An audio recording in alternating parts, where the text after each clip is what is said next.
Holy Ghost, Batman. By Amala Run. Chapter 12, and you thought dinner was complicated. Drake Tower Hotel, Gotham City, later that afternoon. The door swung open to the gentle whirl of climate control and the shuffle of high heels on carpet. Jazz came in first, her hair freshly curled and her stride confident, already towing off her shoes. Sam trailed behind her, eyeliner sharp enough to qualify as a weapon, and Stephanie brought up to the rear, looking at the floor while adjusting one of her earrings and muttering about hairspray fumes and cheap complimentary wine. Back, Jazz announced to the room, and for the record, Sam nearly bit a woman over a shampoo recommendation. She said I needed volume, Sam replied darkly, dropping her bag on the table. As if gravity hasn't spent 16 years trying to kill my bangs. It's not nearly as bad as what they said about your eyebrows, thinking nobody understood them. Jazz raised an eyebrow, barefoot, and holding her heels in one hand. Okay, I'm just saying, if you accidentally dye your eyebrow 3 shades darker, it's not always a tragedy. Sam looked unimpressed. Spoken like someone who's never lost an argument to a mascara award. Stephanie closed the door behind her, her heels clicking softly on the polished floor as she finally removed the hop. Remember me again why I agreed to wear a 11-step beauty routine for a dinner with people I already know? The dramatic reveal, Jazz said dryly, tossing her bag onto the couch. And also because your potential daughter-in-law said you needed it. Sam gasped, a hot blush on her face, and crossed her arms, an amused look in her eye, flustered but not denying it. And you're still emotionally allergic to lipstick. Jazz shot back, not allergic, selective. Stephanie snorted and opened her mouth to chime in again. But then her eyes landed on the unfamiliar girl sitting comfortably beside Danny on the couch. Danny gave a lazy little wave. Hey! Danny said, already half standing. Surprise? Jazz blinked, then grinned. Danny? You're here? She crossed the room in 2 strides and wrapped the younger girl in a hug. It's been months! You're taller! You have eyebrows now! You're driving! You didn't even text! You always text when you cross state lines. I was aiming for dramatic timing, Danny said smugly. Worked, didn't it? Sam offered a half smile and a nod. You showed up in a penthouse suit, wearing combat boots. Yeah, nailed it. Stephanie, however, was staring. Danny turned towards her, a little awkward. Steph, this is Danny. She's family. Stephanie raised an eyebrow. Family? I mean, sort of. It's complicated. Danny piped up with a grin. I call him Dad sometimes, mostly when I want him to pay for snacks. Stephanie blinked. Danny's heart dropped. It's not what it sounds like. Stephanie turned towards him fully, her expression still measured, but her eyes sharper now. So she's not your daughter? Danny hesitated. Danny folded her arms and tilted her head. Technically, meh. Emotionally, true. Legally, pending. Stephanie's expression didn't waver. She is, sort of, Danny admitted, biologically. Or at least, it wasn't a relationship thing. It's not something I chose, exactly, but I took responsibility when I found out, because she didn't ask for any of it. Stephanie's lips parted, as if trying to ask a dozen questions at once. So she's your child, but not consensually? It's a long story, Danny said quietly, and not a clean one. Stephanie exhaled slowly, looking between him and Danny. The silence stretched. Danny shifted her weight and looked down at the carpet. Jazz finally stepped forward and put a hand on Stephanie's arm. Danny didn't do anything wrong, Jazz said gently. He did what he always does. He tries to protect someone who needed him. Danny's important to Danny, and he's been a really good influence in her life. She stayed with us before. Stephanie gave a polite nod, but her jaw had tightened ever so slightly. So, is she yours?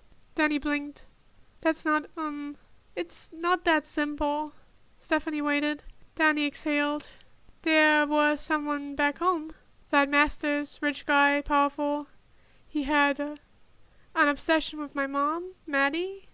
I think it started back in college. He kept tabs on us, sometimes crossed lines, creepy, manipulative stuff. Stephanie's eyes narrowed. He always wanted something from our family, mostly control, but sometimes he tried other ways to insert himself into our lives, to claim us.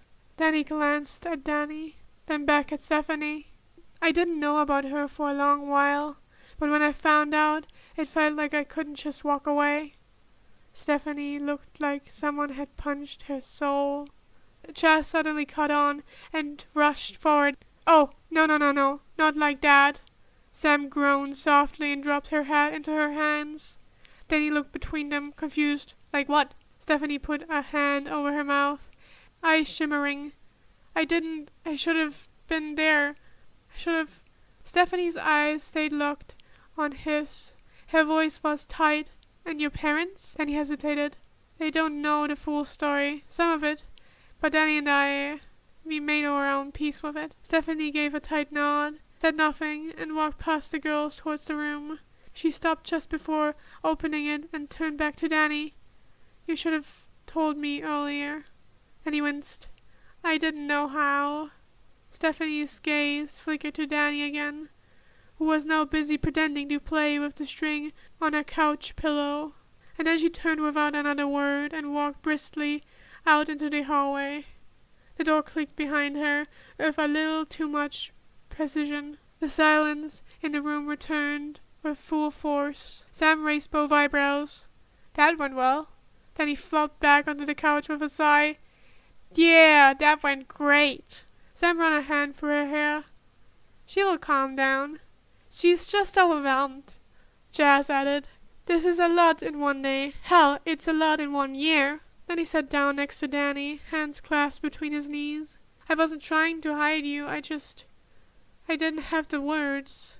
And it didn't feel like something I could just drop casually over fast food." Then he leaned her head on his shoulder. "It's okay. I was scared of bigger people with less effort." Chaz sat on the couch, armrest. "It's going to be fine. Once she gets a little perspective, and maybe vents to someone who will listen without panicking, she will come back inside." Danny stared at the door, uncertain. "I don't think she bought the sort of family explanation," Danny muttered. Chaz sat down on the arm of the couch and rubbed her temple. "No, she definitely didn't." Then he sank back into the cushions, burying his face in his arms. "Why didn't I say it better?" Sam crossed her arms. "Because there's no good version of I may have a child I didn't know about due to a creepy stalker with questionable boundaries. She probably thinks I was—" Danny didn't finish the sentence. "God, she's gonna call Tim!" As if on cue, out in the hallway, Stephanie's muffled voice could be heard raising in volume, though the exact words were unclear. "Tim!" was definitely distinguishable. Danny leaned into Chaz's side. "Do I ruin every family reunion or just the complicated ones?" Chaz smiled faintly. "You're not the problem." Danny let out a groan and dropped his head in a throw pillow. "I am." Sam tilted her head. "Maybe. But you're our problem." There was a moment of silence before Chaz stood and clapped her hands once. "All right, crisis triage. Danny, you stay calm. Sam, distract Danny with sarcasm. I will go intercept Stephanie and try to prevent a diplomatic incident." Chaz paused at the door and looked back. "For what it's worth, Danny, she will come back in. She's your mom. And she's stubborn." He looked up. "So she's definitely going to yell at Tim first?" "Oh yeah," Chaz said. "She's already on phase 2. Sam walked towards the minibar and pulled out a ginger ale. "Next time you all sit down for one of these family surprises, someone bring a flowchart."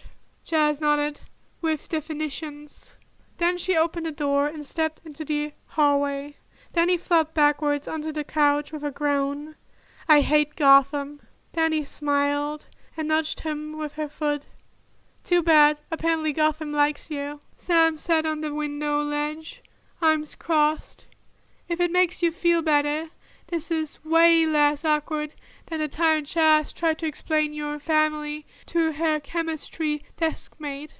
That girl dropped the class, Danny muttered. Danny laughed softly. You people are so dysfunctional. Danny rested his head back against the couch cushion. Welcome to the family. Danny looked at Sam. So, is this where I act like a normal kid and ask if there's pizza? Sam blinked. God, you really are part of this family. And this was the chapter. If you liked it, leave a like if you like my videos in general and want to be notified when the next comes out. You can subscribe to my channel below and activate the bell. Luckily for you guys, someone decided, hey, this story is still commissioned. Have a nice rest of your time and hear you next time.